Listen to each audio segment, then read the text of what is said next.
karma is crazy. If you guys haven't watched this show, you totally need to get on it. And if you think your confusion is gonna be ephemeral, don't worry, because it's a constant, never-ending spiral into chaos and enigma. So I did watch episode 2, where Boyd is clearly traumatized after what happened to Tian Chen. I like how Victor keeps it real here, and I feel bad for Ethan, but Victor, clearly still a kid at heart and mind, sticks the truth to him exactly in the way a kid would. And honestly, you can count on other little boys telling other children what they really think and the reality of the situation, which is funny because that's what Ethan does. I could use a little help in there. No. I have to go. You have to go? Yes, I have to go. Hey, I have I'm to go. talking to you. Wait, where are you going? I can't stay here anymore. Why? Because We have to help we her. can't help her. She's dead.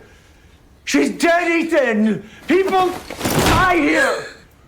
I told you that. It's not make-believe. I told you that bad things happen here. It's not my fault that you didn't listen. Should've listened, Ethan. So Victor's daddy eventually does open up to Tabitha. Meanwhile, my girl over here is losing teeth and they don't know what's happening to her baby. Kenny's not dealing with the passing of his mom very well.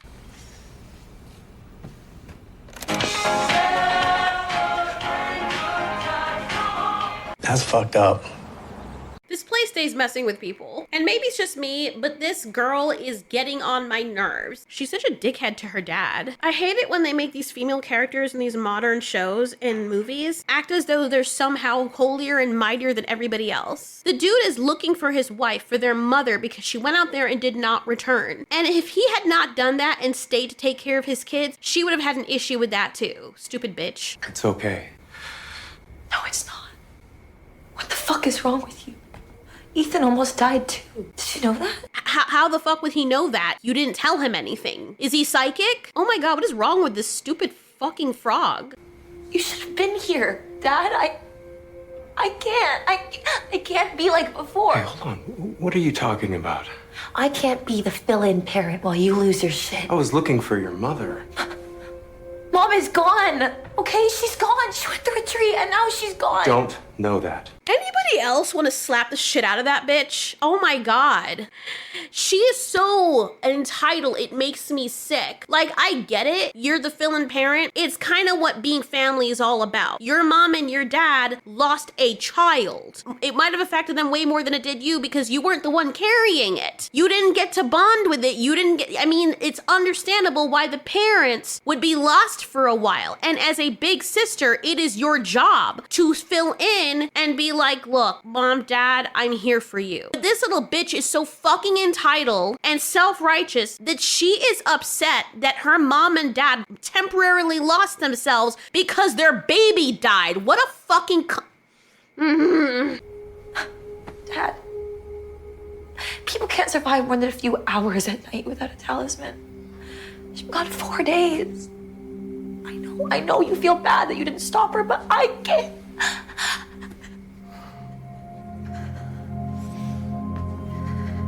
When Thomas died, you and Mom fell apart, and there was no one there for Ethan. I was 15. boo fucking who, bitch? So you were there for Ethan, you dumbass. That's what your job is. When my mother gave birth to the twins, I had to be there to fucking raise my brothers. When she had to work and my father had to work and both of them had to work to make ends meet, I had to be the one to raise my brothers and take care of them and feed them and change them and do all of that shit. Fucking boo-hoo. Yeah, it sucks. I didn't have much of a childhood, but I did what I had to do because that's what family does. You fucking bitch. Oh my god, I cannot stand her character. I know I'm getting triggered over this, but good lord. How are you trying to put this on your mom and dad because they lost a baby? It's like, now at this point, I'm like, I don't even care if you die at this point. Like, cause it's so dumb. He went out there to find their mom. He went out in harm's way to find their mother. Had he stayed home and echoed everything she was saying, like, I have to be there for you guys, I wasn't there for you and the baby, she would be having an issue that. She'd be like, you're a coward. You're not even gonna go try and find mom. You don't know if she's dead. But now that he did that, oh my god, you need to be here for us. Go kick rocks before I kick your fucking face in. Oh my god. Go out there. Why don't you go out there? Since you don't want to be a part of this family,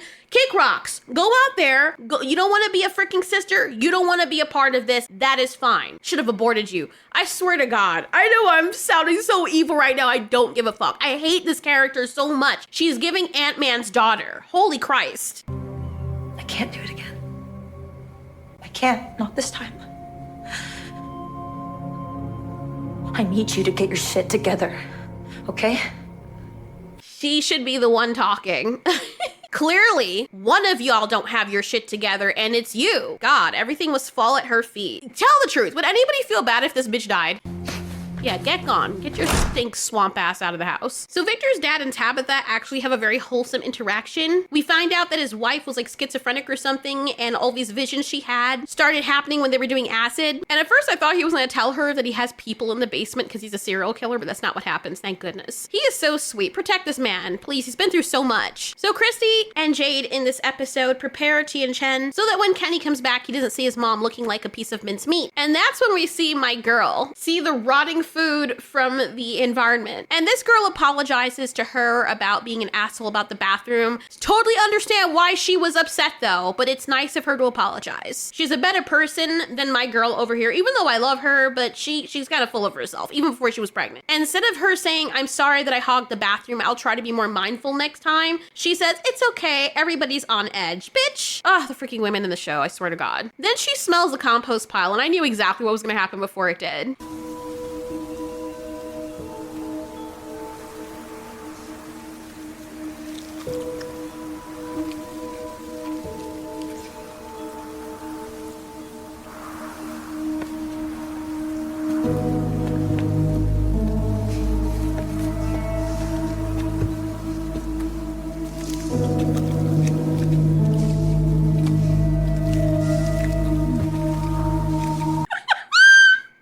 She's such a great actor. Oh my God, I love her so much. Dude, I don't know what they're actually making her eat, but it looks like it actually tastes good. Like when you have dick in your mouth. I'm kidding, not really. Well, anyway. What is that? What are they feeding her? And the way she just goes in the corner like an animal. This person is starving. Ugh, okay, I hate that with a passion. I always gotta put my hair back when I eat because it's the nastiest feeling when your hair gets in your mouth with your food. Ugh, I just had a really bad, disgusting memory. My husband had taken us to go get like, I don't know what it was, some random fast food place when we were moving. Oh my God, the disgust. When I got my meal, we were so hungry because we hadn't eaten, and I was eating my food. It was like a rice bowl thing, ate my food, and then I felt something, and then I started pulling this really long brown hair, and I needed two hands, like the horror movies. I needed two hands because it was like down my throat, like going down in my stomach, and I just kept pulling and pulling. The shit was like freaking 30 inches long. Ugh, I can't even talk about it. Like, it's the nastiest thing. It's not even nasty when my hair gets in my mouth, but then somebody else's hair. God, no. That's part of the reason I already hated fast food. But then it's like, okay, the few times that we eat it because we really need to, and then okay. So seeing like hair come out of people's mouths, or them eating hair, or that show where they blended rats with the fur and bones and everything, and people had to drink it for money. Oh my God. I have a strong stomach, but when it comes to hair and eating hair, nope. I do like that Boyd was there for Kenny, and Kenny was ready to give up his life so that he could kill those things and get revenge for his mom. But Boyd is like, I'm right here with you, bro, but just understand we might not make it back out there. And he remembers what his mother said to him in Cantonese, because she kept saying it, I guess, and that was so emotional.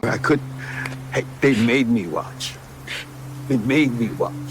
Listen to me. She was brave.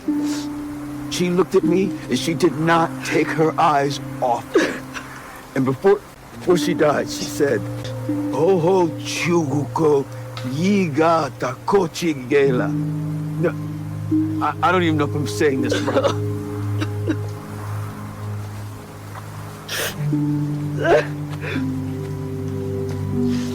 Take care of him. That's what it means. Take care of him. He'll be alone now. Oh my God. I was crying. Poor Kenny. Like, Kenny is the character that deserves the least of this. I mean, everybody doesn't deserve this except for fucking Julie. Everyone doesn't deserve this. But Kenny, you would think one of the characters out of everyone that deserves a freaking break would be Kenny and Boyd. He lost his father, or watched his father deteriorating because of dementia. Then he was always worried about his dad. Then he had to come find his dad like that. Then he had to worry about his mom being sad. Then the girl he liked, he figured out was a lesbian, and then her fiance, which can't really blame her for that, she was already a fiance, came to the very place where they're stuck. So now Kenny doesn't have her. Then Kenny leaves after his mom asks him to stay, and he comes back and she's dead. And she died in a horrible way, the same way that his father died. Like a very morbid part of you that also hinges on some of the mercy, albeit twisted, is almost relieved that he has nobody left to lose, except Boyd. Hey, come here, man. Come here. It's okay. I got you, bro. Hey, let's go back, okay? Let's go back. Let's go back. Fucking tears. They finish in time for Kenny to come see his mom, and she looks beautiful. The human Brachiosaurus comes and says that when they were going through clothes, that she and Tian Chen would try on the dresses. Apparently this was her favorite and she wanted to wear it going home. So that's why she's dressed in it. This is so sad. But my dark humor was like, wouldn't it be funny if he like rested on her chest, not knowing that it was all gutted out and caved in, and then his hand went straight right through her? That would be fucked up. That's when Frogface over here is like, I don't want to turn into you.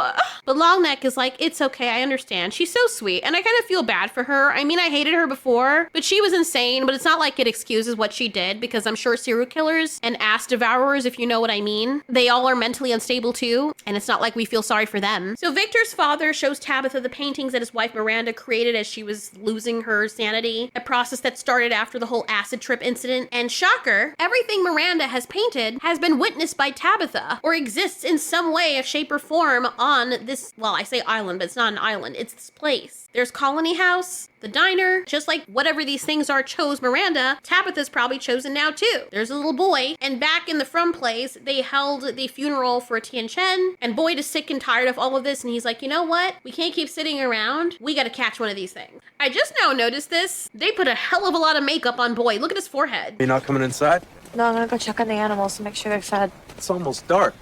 Won't be long. What a selfish asshole. Your father lost his wife. You're not the only one who's going through shit. Get your freaking stick up out of your ass. Then the phone rings, and we all knew that it was gonna be his dead son Thomas on the phone, which is impossible because Thomas fell off of the changing table as a baby. So of course Jim is gonna know this is not his son. And that's exactly where episode 3 begins, with the thing telling him he should be checking on Julie and Ethan. Ethan! Julie! What? What are you doing? Feeding the animals. Come on inside. Ethan! We're not done yet. Hey, Ethan, I said right now, come on. Jim, Huh? you okay? Yeah, you know, I'm talking to my kids. I don't blame him there. If someone is disciplining their kids because they're not listening, which in this case, if your father, knowing what this world is, this situation that you're in, this demonic venue, if he has urgency in his voice, you need to get up and go. And at least Julie gets up and goes. But when someone is correcting their children, I hate when people try to come in and be like, hey, you shouldn't talk to her like that. Do you want to get rocked? None of your fucking business. Let me discipline my kids. Because if Boyd was the one who was disciplining his son, he would have told Jim, look, I love you, bro. Mind your fucking business. And Boyd feels like he's so New York, because in this scene, my husband and I were laughing. We both lived in New York. And I don't know, he might not be, but the way that he responded to Donna when she was trying to like passively blame him for what happened, it did not feel like that was in the script. We are all we have. Us. These people, this family, that is all we've got, and now we've got one left. So what was I supposed to do? Just stand there watching our only resource go wandering off into the woods? We would have We starved! would have found another way! I do love Donna. She's like my favorite character. Maybe it's because I've said this before, but for people who are new, she reminds me of Sarah from The Land Before Time, and that's like totally my imaginary friend. So yes, I still have imaginary friends. Leave me alone. But if Sarah was like a person and she was an older woman, that is exactly who she would be. Does she not look like Sarah?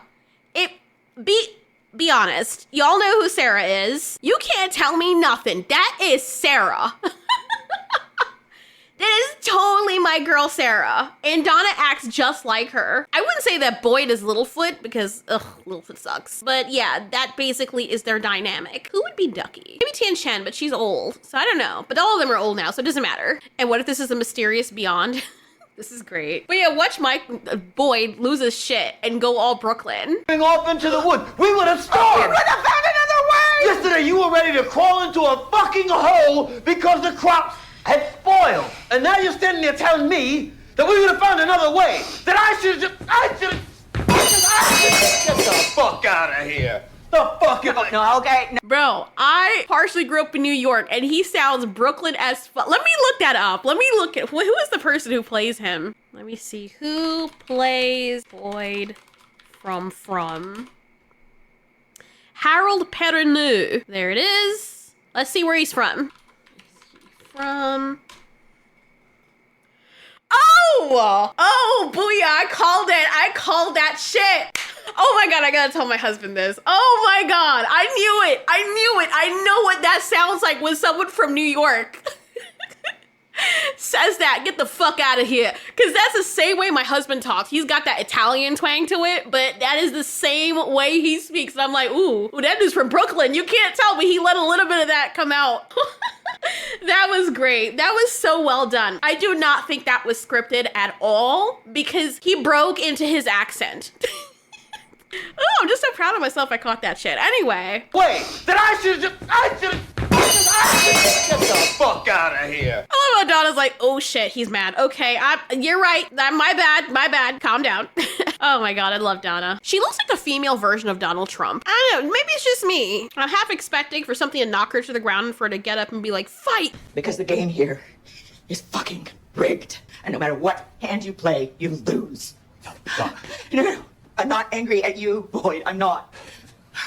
I'm angry at me. Aw, poor Donna. She needs a hug. Donna's like the person who holds everybody together. And to see someone so strong feel so sad, whether it's her or Boyd, you feel bad, you know? It's like she's the mama and Boyd's the papa. They're both in charge of keeping everyone together. And one of their OGs just bit the dust really badly. And things are getting worse and it's starting to break her. Because you told us that someday we'd go home. I was stupid enough to believe it. Get off! Oh, we gotta dress that cow before the meat soils. I feel so bad for her. And you can tell how close they are in their relationship because I feel like he's the only person she feels comfortable enough in front of to actually let herself cry. Oh, easy now, you cut yourself. Really, nigga? Then, of course, Donna catches on to what Boyd and his son are planning, which is to catch one of those things. And I can't blame him. Also, Kenny brings some people to come and get the rest of the food. Now, these things obviously have some unknown significance, and I have a feeling they're here for a reason. They theorize that it's probably to keep out ward-off spirits from this little mini village. Meanwhile, Tabitha notices the bottle sounds outside, and of course, we get more of the Miranda lore. And these two are honestly so sweet together because the guy says the tree in the backyard is a replica of another one and that's where everything started, where they dropped acid together. Why did they say dropped acid? Dropped acid? Like, do you drop it on the ground and it explodes and then you sniff the spores? How does that work? And how do people do acid? Doesn't acid like burn like the xenomorph blood? Why would you want that inside you? Like, how do you survive that? Weird. One of the things I noticed, you start picking up a lot of things, especially in episode 3, when Michael is making something, he wants to make a trap for these things. But I really like your fancy art. It's nice. It's a memory board.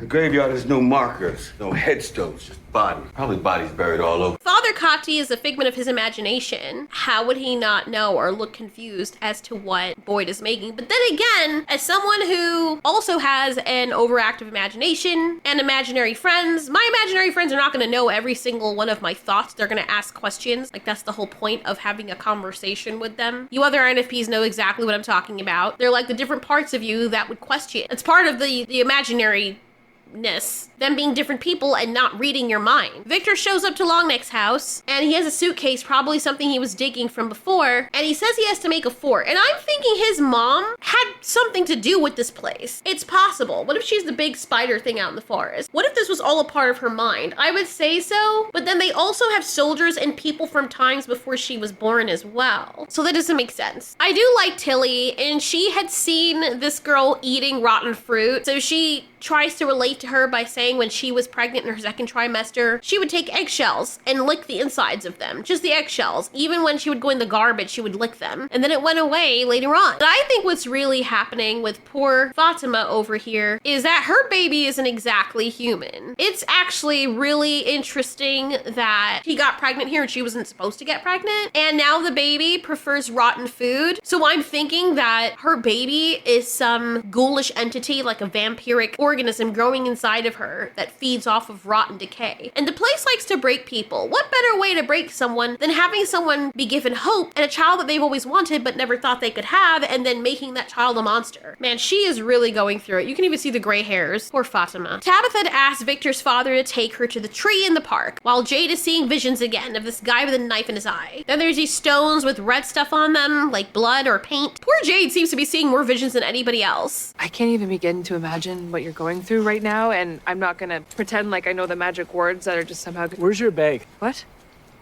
Your bag. The one you're supposed to be putting crops in. Is it full? I love Kenny. And you know, my husband said something during this scene. He says that working and distracting themselves is how men get over grief. To be honest, it's how a lot of people I know get over grief, me included, except that I either work out really hard or I throw myself into writing music or anything else, just to distract myself and be as creative as possible. That's when you write the best stuff, by the way. It's crazy. But the way that she's smothering Kenny when he obviously doesn't want to talk about it is a little bit annoying. And then Jade's acting all selfish as he usually does. The only reason I don't totally hate him as much as I did before is because he is actively trying to solve a way to get everybody out of here, but it's kind of messed up that he doesn't want to stay and help people. And Chrissy tries to calm him down and he's like, nah, I'm getting out of here. And as he is like, look, I can make it. If I just run, I'll make it before sundown, leave me alone. And she gets chomped on the foot by a bear trap that was hidden in the snow. That is painful. And Kenny is getting all wound out of shape because Chrissy's the last person that he loves, and Boyd, those two people. But Christy was the girl he was in love with that he could never have. But then he blames Jade, which I get why he's angry, but at this moment in time, they need as many people as possible. Oh, it's not his fault. Just get this fucking thing off of me. This should be released somewhere. I don't know. Get this fucking thing off. Yeah. If I can let this in there. Okay, just back up. I'm just trying to help. You help. You go back to town. Go. Get the fuck out of here. Hey, we gotta get this thing off her leg. Kenny is being so irrational, and that's the one thing that Kenny has as a weakness, is being overly emotional and just impulsive. I say that because Jade did that too, but at least he's trying to help. Why would you send someone away to be petty when you actively need as many hands on deck as possible at this moment to save your friend? I feel really bad for Christy, and then she's the only doctor they have right now, or the only medical person. Then we switch back to Colony House, where Fatima gets upset because Tilly's like, you want to know what's going on with your baby? Let's use the tarot cards. And Tilly gets kind of offended, but she's so sweet. She's so gentle. She's like the heavenly version of that vegan teacher. You don't believe it. That's fine. But before you saw that tree in the road, I'll bet you didn't believe in half the stuff we see here every day and night, did you? These things played a pretty big role in my life, a pretty critical juncture. Just wanted to share that with you. Aww. And I understand where Mama Tilly is coming from because this is a magical place, but I do think the tarot card things are just confirmation bias in my opinion. Or you acting off your own luck. If you always have a negative outlook on things and you think that everything is gonna crash and burn around you because a card said so, then you're gonna act and make decisions based on that, and then they will crash and burn. That's just my opinion. But then again, if I believed in magic because of this place, I probably would give it a go as well. Did a reading for me after he passed. Ask them a question. And let's see what they answer. The worst thing that could happen is you feel a bit silly once we're done. Is my baby okay? See what the cards have to say. That is ominous as fuck. The place has such a way of screwing with people, it's great. These poor people, poor Fatima, she just wants to be, they just want to have a freaking moment of peace. And then they're like, all right, before they can pick up the cards, another crow comes from out of nowhere. And this is the most juicy bird I have ever seen, because how is it that everything it touches is just splattering everywhere? Like, that doesn't make sense. First of all, has these people never seen blurred? Blood. Have they never seen birds collide into things before? They usually break their freaking necks. But blood doesn't fly everywhere. They're so tiny and compressed.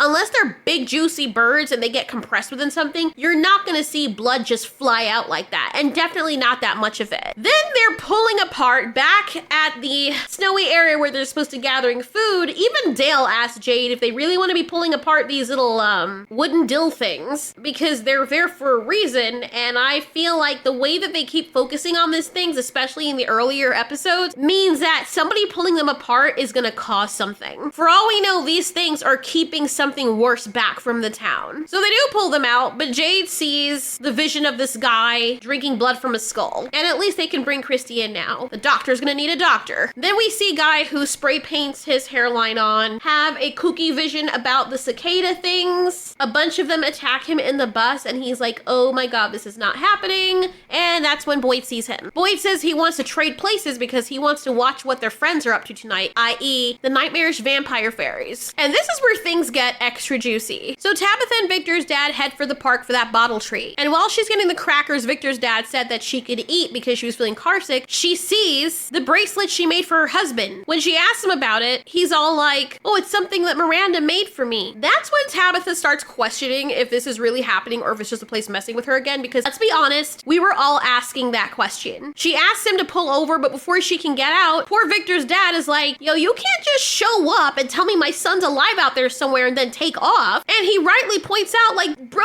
the tree is right up ahead. It's right there. Let's go. So he pulls the door closed, and I can't really blame him. He wants to see his child. And it is so jarring, this transition. But I think they film him that way because that's how it feels when you get knocked out. There's no transition between feeling tired. It's just, if you've ever been to surgery, it's an identical feeling. Oh my God. So you're the lady with the lunchbox. What? It was in your report at the hospital. Tabitha's worried about Victor's dad, and I understand because she didn't mean for that to happen. But I saw this happening, but I swear to God, if Victor doesn't get to see his dad or the man does not get reunited with his son, I'm gonna be so freaking frustrated. That's what I'm thinking the whole time. And I knew this was gonna happen. As expected, they end up back where they started. With the tree blocking the road, I don't even get why Tabitha's upset about this, because if I had a family out there, I'd be doing everything I can to get back to them. My only hope is now that Victor's dad doesn't die before they have a chance to reunite. That's what I really care about. But hey, now they have new medical personnel and medical supplies. And I wonder if them being in an altered state of consciousness while being in the location near to the tree causes them for this to happen. But then Miranda and her husband, they weren't, unless they were high. Or maybe they were hurting. I have no idea. What if only one person is? Who knows? Maybe only one person can bring them there. Like, if she was chosen and Miranda was chosen, then they are the ones. No, because other people get there too. Ooh, I don't know. See, the show generates more questions and answers. And I love it. For someone like me, this is great. And that's where we're left. You know what one of my biggest questions is, though? I know that there were buses and trucks that have come through here. Nobody thought to move the tree. Like, I know it's a very heavy tree, but nobody thought to walk under the tree and keep going? No? Like, I mean, maybe they tried that, but still, like, I would have thought, like, move the tree. If you are someone who has saws on, you saw it and go through. Maybe it's too big, it's too heavy for a vehicle to push it, but try walking under it. Oh yeah, looking back at the first episode of the first season, I forgot Christy was an EMT, and there was an ambulance that was there before. That was probably how she got here. Completely forgot about that. Man, I'm actually going back over and watching the first episode in the first season, and I actually want to go and watch this all over again. This was such a great ride. It was so sad watching them completely panic when they realize they're staying on the same road and they're not going anywhere, which makes me wonder if they had not gone off from that exit and just gone past the tree somehow, and the car like picked up its skirt and went over the tree, if they would have been fine.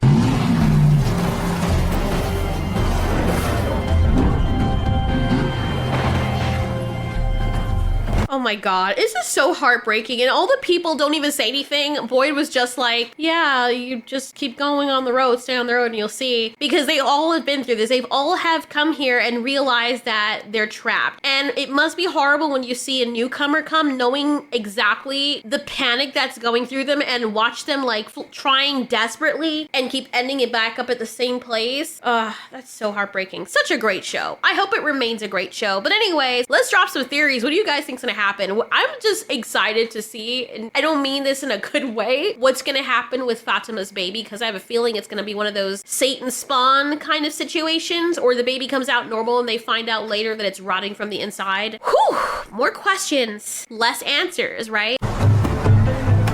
How is this possible? The same road can go in a circle one time and then go in a... We're on the same road. Yes, Tabitha, we get the picture, thanks. We didn't catch it the first 6 times you said it. I wonder if they had gotten off right here and like went into the forest, if those things are in this forest too, or if it's only in the town. Do they encompass the entire forest? You know what I'm saying? Like, what if they cut through, like, so many questions. Anything hurt? What happened? You were in a car accident.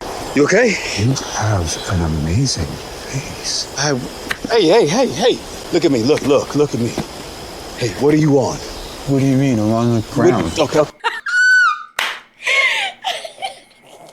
What do you mean we're on the ground? I'm dead. Okay, anyway, I'm actually gonna go back and watch some of this because like watching it from the first season is just to refresh everything, right? It's just fun. But yeah, I guess I'll catch you guys, and I guess I won't catch you guys because you're not insects. I know, that was so bad. Anyway. What if Tabitha is actually Eloise? I have a feeling that she might have seen those bracelets as a child in some cautiously recreated one. We already know the town can make people forget their family members, so maybe Tabitha has forgotten her past as Eloise, just like Victor forgot he had a sister.